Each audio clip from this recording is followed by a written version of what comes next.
یہ باب اس سے ثابت ہو رہا ہے. یعنی اصل میں وہ حدیث یہاں تھی، ناسخین کی مہربانی ہے کہ پھر باب مقرر میں اس کو داخل کر دیا، ورنہ وہی حدیث حقیقت میں اس باب کی تھی. تو تیسرا جواب اس مقام کا تیسرا جواب یہ دیا گیا. چوتھا جواب جو ہے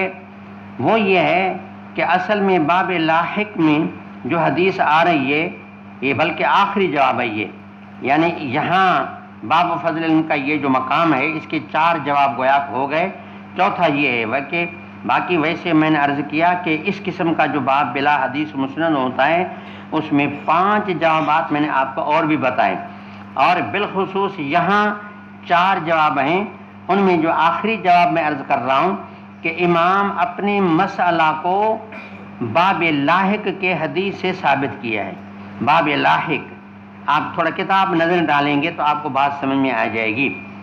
باب فضل علم کے متصل بعد باب جو ہے وہ باب من سئل علما وهو مشتغل فی حدیثه فاتم الحدیث ثم اجاب السائل، یہ ہے باب لاحق. باب لاحق میں حدیث نمبر جو ہے میرے خیال میں ایک ہی حدیث ہے. تو اس حدیث میں باب لاحق کی حدیث میں یہ آیا کہ اذا وسد الامر الى غیر اہلہ فانتظر الساعۃ، اذا وسد الامر الى غیر اہلہ فانتظر الساعۃ. تو میں عرض یہ کر رہا تھا کہ یہ جو باب فضل علم ہے امام نے اس باب کو باب لاحق میں آنے والے حدیث سے ثابت کیا. اب یہاں 2 باتیں ہیں، ایک تو ثابت کیسے کیا وہ بھی عرض کرتا ہوں، دوسری بات یہ کہ پھر وہ تو باب لاحق تو مستقل باب ہے، پھر اس باب کے حدیث سے یہ ثابت کیسے ہو رہا ہے تو یہ بھی میں عرض کرتا ہوں. اصل میں یعنی وہ جو باب لاحق کی حدیث ہے اصل میں تعلق اس کا اس پہلے باب سے ہے، لیکن چونکہ حدیث لاحق میں باب لاحق والی حدیث میں اصل ترجمہ کے علاوہ ایک نئی بات اور بھی معلوم ہو رہی تھی، تو درمیان میں امام لفظ باب کا فائدے کی معنی میں لا کر کے بتا دیا کہ اصل مسئلہ فضیلت علم کے علاوہ یہاں آنے والی حدیث سے ایک اور فائدہ بھی معلوم ہو رہا ہے، جس کی جانب امام نے لفظ باب کا لا کر کے اشارہ فرمایا. تو یہ گویا کہ جو اس کے متصل باب ہے یہ گویا کہ فائدہ جدیدہ کی معنی میں ہے، یہ گویا کہ باب فائدہ جدیدہ کی معنی میں ہے. تو میری بات سمجھ میں آ رہی ہے نا کہ اصل میں جو باب لاحق کی والی حدیث ہے اصل میں باب فضل العلم کا مستدل ہے، یہ اصل میں دلیل اسی کی ہے، لیکن اصل مسئلے کے علاوہ چونکہ ایک دوسری بات بھی ثابت سمجھ میں آ رہی تھی، من سئل علما وهو مشتغل، یہ بھی سمجھ میں آ رہا تھا، تو لہذا امام نے کہا کہ اصل مسئلے کے علاوہ اس آنے والے حدیث سے ایک نیا فائدہ بھی سمجھ میں آ رہا ہے، جس کی جانب امام نے لفظ باب کا لا کر کے اشارہ فرمایا کہ یہاں پر ایک فائدہ جدیدہ بھی ہے. اب دونوں باتوں کی وضاحت. پہلی بات میں نے عرض کیا تھا کہ باب لاحق کے حدیث سے باب و فضل علم ثابت ہے. وہ کیسے ثابت ہے؟ دیکھیں، حدیث میں آیا کہ پوچھا گیا قیامت کب ہوگی، تو جواب اس کا یہ دیا کہ امانت جب ضائع ہونے لگے تو پھر قیامت قائم ہو جائے گی. پھر اس پر فرمایا کہ امانت ضائع کیسے، اذا وسد الامر الى غیر اہلہ فانتظر الساعہ، اذا وسد الامر الى غیر اہلہ فانتظر الساعہ، کہ جب امور نااہلوں کو دیے گئے تو پھر آپ قیامت کا انتظار کریں. یعنی قیامت کبریٰ بھلی نہ آئے، لیکن یہ تھوڑی قیامت ہے کہ نااہل آدمی جو آئیں گے تو نااہلی کے ساتھ چلیں گے، دنیا کا نقصان ہوگا، عالم کا فساد ہوگا، ساری دنیا پریشان ہوگی، تو یہ بھی ایک قسم کی قیامت ہوگی. اب استدلال فضیلت علم کا بیں طور ہے کہ دیکھیں، بقا و نظام العالم، نظام العالم کا بقا،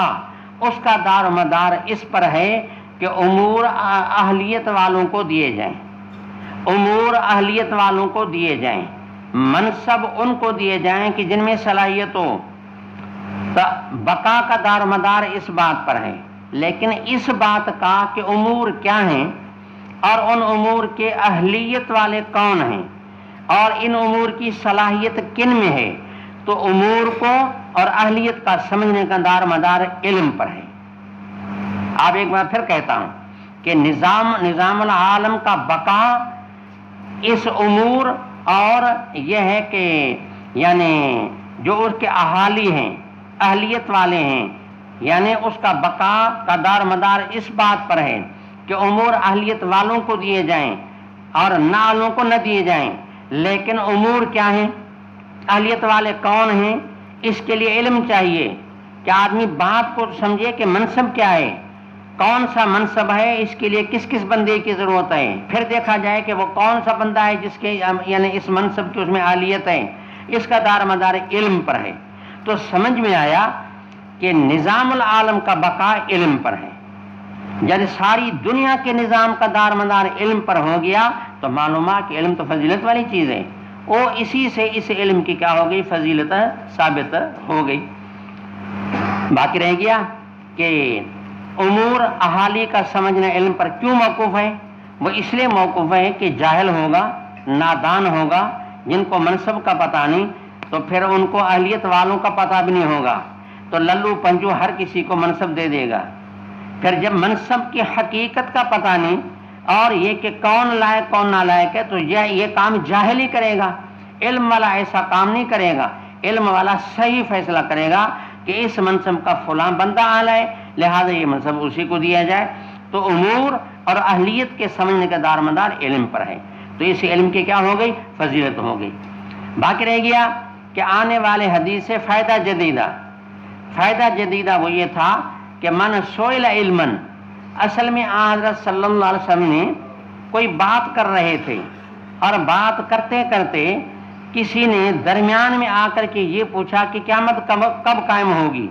تو حضرت صلی اللہ علیہ وسلم کی بات کو تھوڑا متوجہ ہو کر سن کر کے پھر جواب نہیں دیا، آگے اپنی بات کو جاری رکھا۔ بات کو جب جاری رکھا پھر آخر میں ان کے بات کا جواب دیا۔ اس سے مسئلہ ایک نکالا گیا کہ اگر مفتی سے کوئی مسئلہ پوچھا جائے اور مفتی فی الفور جواب نہ دے اور اپنے مضمون کو پورا کر کے اگر بعد میں جواب دے دے تو بھی یہ بات اس کی بھی گنجائش ہے، یہ کتمان العلم میں داخل نہیں۔ یہ جو آتا ہے کہ یکتمون والذین یکتمون ما انزلنا من البینات والہدی من بعد ما بیناہ للناس فی الکتاب اولئک یلعنہم اللہ ویلعنہم اللاعنون۔ تو بات یہ کہ کوئی یہ نہ سمجھے کہ ایک آدمی محتاج ہے، علمی بات کی اس کو ضرورت ہے اور علمی بات پوچھتا ہے اور یہ اس کو دیکھ کر کے اپنی بات کو جاری رکھتا ہے اور پھر دیر سے 1 گھنٹہ یا آدھے گھنٹے یا 10 منٹ کے بعد جواب دیتا ہے، تو یہ بھی تو ایک قسم کا کتمان علم ہوا۔ تو امام نے بتا دیا کہ یہ کتمان علم میں داخل نہیں ہے، اور باقی بلکہ یہ ہے کہ اگر مفتی اور مجیب جواب دینے والا اپنی بات کو پورا کرے اور جواب اس کو اگر بعد میں دے تو یہ چیز منع میں داخل